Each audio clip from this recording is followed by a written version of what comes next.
네, 이번에는 섹터 얘기를 좀 해보겠습니다. 사실 어쩌면 사회 전반적으로는 좀 우울한 얘기일 수 있어요. 코로나로 인한 거리 두기가 강화된다.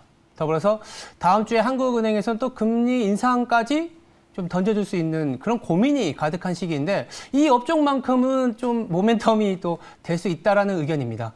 이분 모시고 자세한 얘기 나눠보도록 하겠습니다. 임희연 신한금융투자 애널리스트 모셨습니다. 네, 안녕하세요. 안녕하세요. 네, 반갑습니다. 제가 이제 말씀드린 것처럼 근데 보니까요, 오늘 기사를 보니까 제주도마저도 거리두기가 4단계로 격상이 됐습니다. 네, 맞습니다. 제가 사실 제주도 출신이라서 아, 정말요? 네, 너무 좀 우울합니다. 네. 집에도 못 가고 있고. 근데 문제는 이렇게 전국적으로 거리두기가 격상이 되고 있는데 과연 보험업종에서는 또 모멘텀이 되고 있다고 얘기를 하셨어요. 네, 어떤 맞습니다. 측면인지 좀 말씀해 주시겠어요? 네, 일단 지금 거리두기가 계속 강화되고 있는 부분이 사실 이제 보험업종에 크게 나쁘지는 않은 상황이다라고 보시면 좋으실 것 같은데요. 네네네. 이렇게 지금 말씀드리는 이유는 사실 이제 거리두기가 강화되면서 전반적으로 사회적으로 좀 이제 이동량이 축소되는 국면에 접어들지 않을까 하는 기대감 때문입니다. 그래서 지금 뭐 아마 차트가 밑에 좀 이제 나오실 걸로 지금 생각이 드는데요. 현재 이제 최근에 이동량하고 확진자 수 추이의 이제 그림을 같이 차트로 띄워서 보신다면은 네네. 최근에 이제 이동량이 좀 이제 많이 줄어드는 구간에서 확진자 수가 크게 좀 이제 감소하는 그런 모습을 네네. 보였고 이러한 흐름이 이번에 거리두기 강화하는 구간에서 나타나지 않을까 싶습니다. 그래서 지금 이제 나타나는 이제 그림에서 보시는 것처럼 이렇게 코로나가 확산되는 구간에서 손해보험 업종에 어떠한 영향을 미칠 수 있을지 이걸 좀 단계적으로 좀 나눠서 말씀을 드리려고 하는데요. 일단 1차적으로 바이러스가 재확산이 되면서 2차적으로 확진자가 증가하고 혹은 이제 사망자가 혹은 이제 중증 환자 비율이 이제 올라가는 구간에서 여기서 결국에는 이제 개인들은 개인 위생이라던가 건강에 대해서 굉장히 이제 관리를 강화할 수밖에 없습니다. 이러한 국면에서 지금 손해보험 업종은 크게 세 가지 측면에서 영향을 좀 이제 받을 것으로 예상을 하고 있는데 일단 첫 번째로는 자동차 운행량이 감소하면서 전반적으로 사고율이라던가 사고량 자체가 감소하면서 보험금 청구가 줄어들 것으로 예상이 되고 있습니다. 두 번째로는 아무래도 병원 방문이 이제 줄어들게 되면서 이에 따라서 이제 전반적인 손해율 개선이 이제 기대가 되고 있는 부분이고요. 이 부분은 이제 건강보험이라고 하는 장기위험 쪽에서 이제 개선이 예상이 되고 있고요. 마지막으로는 아무래도 이제 대면 영업 또한 이제 어려워지죠.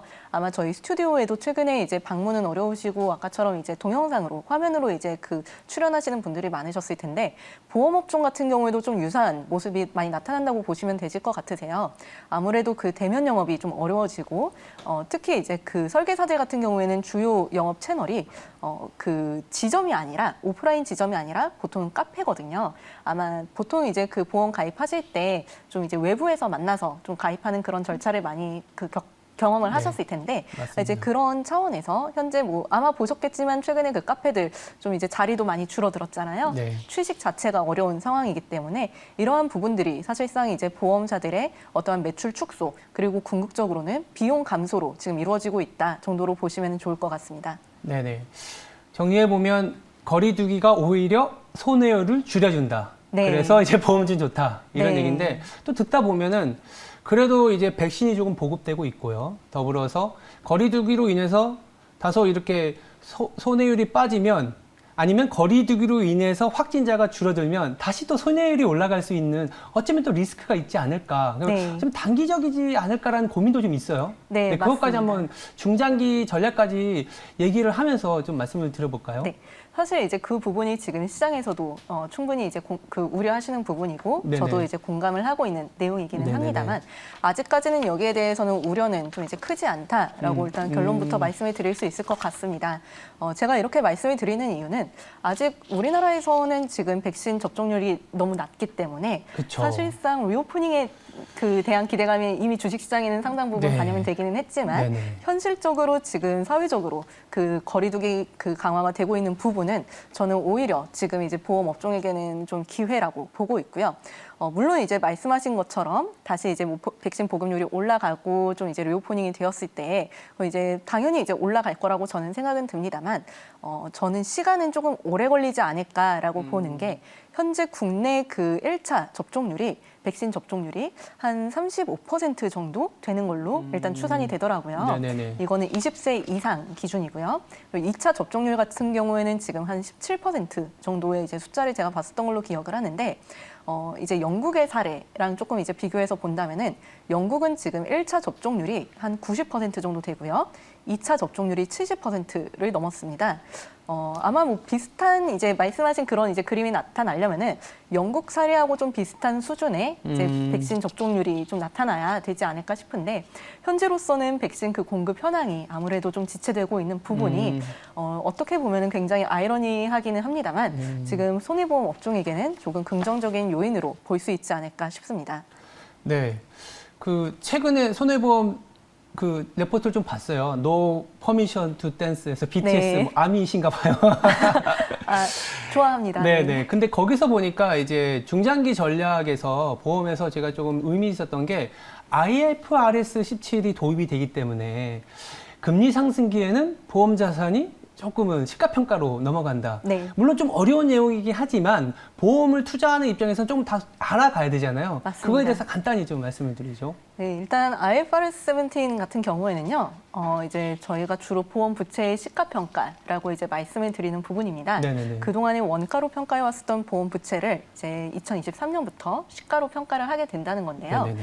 이게 지금 골자는 사실 이제 금리가 여기에서 왜 중요하냐라고 생각하실 수도 있겠지만 저희가 그동안에 과거에 원가로 평가해왔었던 부채는 결국에 이제 보험 가입 시점에 활용했었던 할인율, 즉 이제 당시에 이제 금리를 기준으로 보험 부채를 평가를 하고 있는데 이거를 일시에 시가로 평가를 한다는 거는 현재 시점의 금리를 가지고 보험 부채를 재평가를 하게 되고 당연히 이제 그동안에 금리가 내려왔기 때문에 보험 부채에 대한 할인율이 줄어들기 때문에 그동안에 이제 과대 그 할인해왔었던 부채가 일시에 늘어날 수밖에 없는 그런 이제 환경에 있지 않나라는 우려인데 사실상 여기에 대해서 우려는 상당 부분 해소가 되었고 오히려 지금은 이 IFRS 17이 도입됨으로 인해서 보험 부채의 기준이 기존에 이제 어떠한 명목으로 보험금을 지급하느냐에서 이 부채가 앞으로 이익을 창출할 수 있는 부채냐 혹은 앞으로 손실이 발생하는 부채냐로 이제 나뉘어짐에 따라서 앞으로 이익이 예상되는 부채, 즉 저희가 이제 CSM이라고 하는 항목인데 여기에서부터 이익이 앞으로 이제 보험 계약 기간에 걸쳐서 이익으로 상각되게 되는데 이 과정에서 보험사들의 이익 레벨이 굉장히 많이 늘어날 것으로 지금 예상이 되고 있습니다. 거의 지금 뭐 최소 한 50% 이상의 이제 그 증익이 예상되는 것으로 어느 정도 시장에서는 좀 기정사실화되어 있는 상황이라고 보시면 되실 것 같은데요. 이거를 제가 좀 밸류에이션하고 조금 연결해서 말씀을 드린다면은 현재 손해보험 업종의 PER은 한 6배 정도를 부여를 받고 있습니다. 만약에 제가 이제 한 50% 정도 증익이 예상이 된다라고 이걸 만약에 단정 지을 수 있다면은 현재 PER은 6배에서 4배까지 아주 크게 이제 하락하게 되는데 PER 4배가 된다면은 사실상 그 국내에 있는 모든 업종 내에서 가장 저평가되는 업종이 되는 거거든요. 근데 이렇게까지 사실상 이제 그 디스카운트를 받을 요인은 좀 제한적이지 않나 해서 지금 현재로서는 손해보험 업종에 대해서 긍정적인 의견을 제시하고 있습니다. 네, 말씀해 주신 것처럼 단기적으로는 손해율도 있고 하락하는, 그리고 장기적으로는 회계 기준이 바뀌면서 PER이 급격하게 하락하는, 즉 상승력이 높아진다라는 얘기를 잘 들었고요. 그러면 이제 담당하시고 있는 업종 중에 증권주도 있잖아요. 네, 맞습니다. 간단하게 좀 증권주가 지금까지 되게 좋았어요. 실적도 되게 좋고, 뭐 네. 연봉 킹도 굉장히 많이 나오더라고요. 네. 근데 이제 이런 호실적이 어쩌면 상반기를 끝으로 마무리되는 거 아니냐, 이런 우려도 있거든요. 거기에 대한 네, 전망 맞습니다. 간단하게 말씀해 주세요. 네, 사실 지금 뭐 실적은 뭐 1, 2분기를 기점으로 이제 픽아웃 하는 것 아니냐에 대한 이제 우려에 대해서 말씀을 주셨는데요.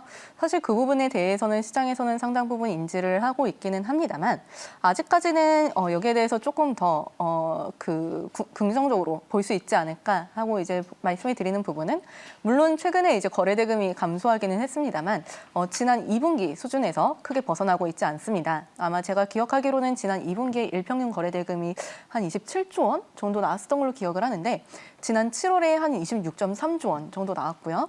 지금 8월 들어서 다시 또 28조 원 수준까지 다시 상승한 상황이기 때문에 2분기 대비해서 현재로서는 영업 환경이 크게 나빠질 것은 없다라고 보고 있고요. 여기에서 지금 경상 이익 레벨이 변동될 만한 재료가 아직까지는 부재하기 때문에 아직까지는 좀 긍정적인 의견을 유지를 하고는 있습니다만 아무래도 그 증권업종 전반적으로 기본적인 펀더멘털 자체와 거래대금뿐만 아니라 시장 지수, 즉 이제 코스피라던가 코스닥 이제 연동이 되는 그런 모습을 보이기 때문에 시장 변동성에 따라서 조금 더 이제 그 트레이딩 관점에서 접근해야 되지 않을까 이렇게 보고 있습니다. 증권주 하면은 보통 ELS 얘기도 많이 나오잖아요. 네, 맞습니다. H지수가 아까 제가 나오기 전에 봤더니 그쯤에서 거의 20%, 30% 가까이 빠졌더라고요. 네. 그럼 그거 영향이 없을까요? 물론 이에 따라서 그 ELS 조기 상환이 조금 이제 감소하는 그렇죠. 영향은 있을 네. 수는 있습니다만 네. 아직까지는 그 낙인 레벨까지는 이제 가지 않았기 아, 때문에 네, 여기서는 아주 크게 뭐 악화될 만한 그런 이슈는 아니라고 지금 보고 있습니다. 네. 그렇다면 이제 보험업하고 증권업에 대한 자세한 얘기 해주셨는데 보험과 증권 중에 탑픽 하나씩만 좀 주셔요. 아, 네. 일단 뭐 손해보험 업종 내에서 탑픽은 현재 현대해상 그리고 DB손해보험 그 두 회사를 말씀을 드리고 있고요. 이 두 회사의 차이점은 현재 DB손해보험 같은 경우에는 올해 갱신이 예상되고 있는 실손보험의 비중이 굉장히 높습니다. 전체 실손보험 중에서 60% 정도가 이제 갱신이 되고 최근에 이제 가격 인상이 올해 한꺼번에 이제 반영이 되는 영향이 있기 때문에 실적 측면에서 상대적으로 조금 더 긍정적인 영향이 있어서 사실상 지금 DB손해보험이 최근에 이제 주가 상승이 굉장히 가파랐는데 이러한 요인이 좀 반영되었다 보시면 좋으실 것 같고요.